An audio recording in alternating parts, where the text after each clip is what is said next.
Praise the lord. సియోనులో స్థిరమైన పునాది అయిన యేసునాథునికి నా కృతజ్ఞతలు. పరలోక పౌరులైన మీకు నా ప్రేమ వందనములు. ఈ దినపు యేసయ్య జీవపు మాట.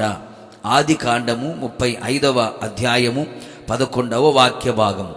నేను సర్వశక్తి గల దేవుడను, నీవు ఫలించి అభివృద్ధి పొందుము. ద్రాక్షావళి అయిన యేసయ్యతో అంటుకట్టబడి ఆయనలో నిలిచి ఉండి ఆయనలో బహుగా ఫలించుచున్న ఆత్మీయులారా, మన యేసునాథుడు సర్వశక్తి గల దేవుడు. మన ఎడల ఆయన గొప్ప ప్రణాళిక కలిగిన వాడై ఉన్నాడు. మన గురించి మనకు తక్కువ అంచనా ఉండవచ్చు కానీ మన గురించి ఆయనకు ఎక్కువగానే అంచనా కలిగి ఉన్నాడు. మన ఎడల ఆయనకున్న తలంపులు బహు విస్తారములై ఉన్నవి.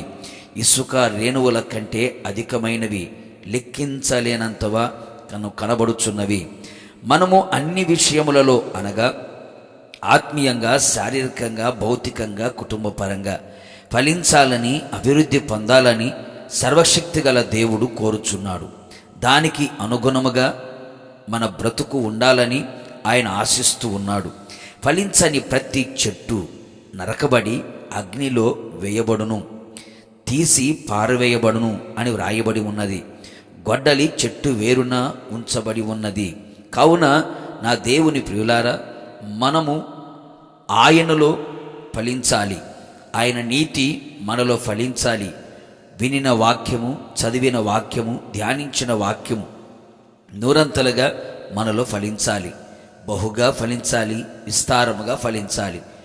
ఆయన మనయందు నిలిచి ఉండునట్లుగా మనము ఆయనకు పరిశుద్ధ స్థలముగా మారెదము. లోకము నిమిత్తము, పాపము నిమిత్తమై చనిపోయిన వారమై క్రీస్తులో జీవించదము. మనలో మారు మనస్సుకు తగిన ఫలం, వెలుగు ఫలం, ఆత్మఫలం ఫలించదము. ప్రభువు నాకు ఇష్టమైన ఫలము ఇచ్చేవారిగా మన జీవితమును మలుచుకొనేదము. అంతేగాక మనము అన్ని విషయములలో అభివృద్ధి, మహా అభివృద్ధి, అత్యధికమైన అభివృద్ధి కలిగిన వారమై ఉండునట్లు చెడుతనము విడిచిన వారమై శ్రద్ధగా, జాగ్రత్తగా ఆయనను వెదికి ఆయనను బ్రతిమలాడి పవిత్రులమై యథార్థవంతులమై కనబడేదము. ఆయనను సంతోషపరిచే విషయములో, ఆయనను ప్రేమించే విషయములో ఆత్మలో మరింతగా అభివృద్ధి కనబరిచిన వారమై ఆయన ఎదుట నిలిచెదము.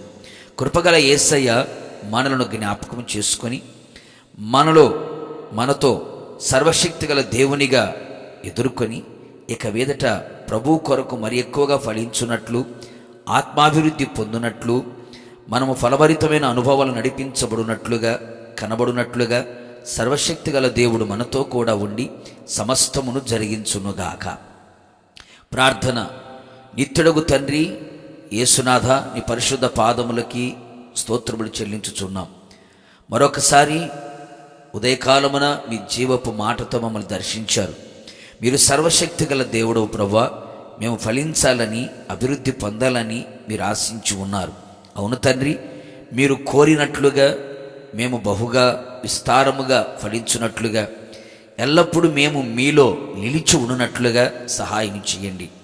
మాలో చెడుతనాన్ని విడిచిపెట్టి ప్రభువా, మీ వైపు మేము తిరిగి మీ ప్రేమలో మిమ్మల్ని సంతోషపరిచే విషయములో అభివృద్ధి పొందినట్లుగా, మా అభివృద్ధి అందరికీ తేటగా కనబడినట్లుగా మీరే సహాయం చేసి మహిమ పొందమని యేసు నామములో అడుగుచున్నాను తండ్రి, ఆమెన్. నిశ్చయముగా మీరును మీ కుటుంబ సభ్యులందరూ ఫలించి అభివృద్ధి పొందుదురుగాక. God bless you.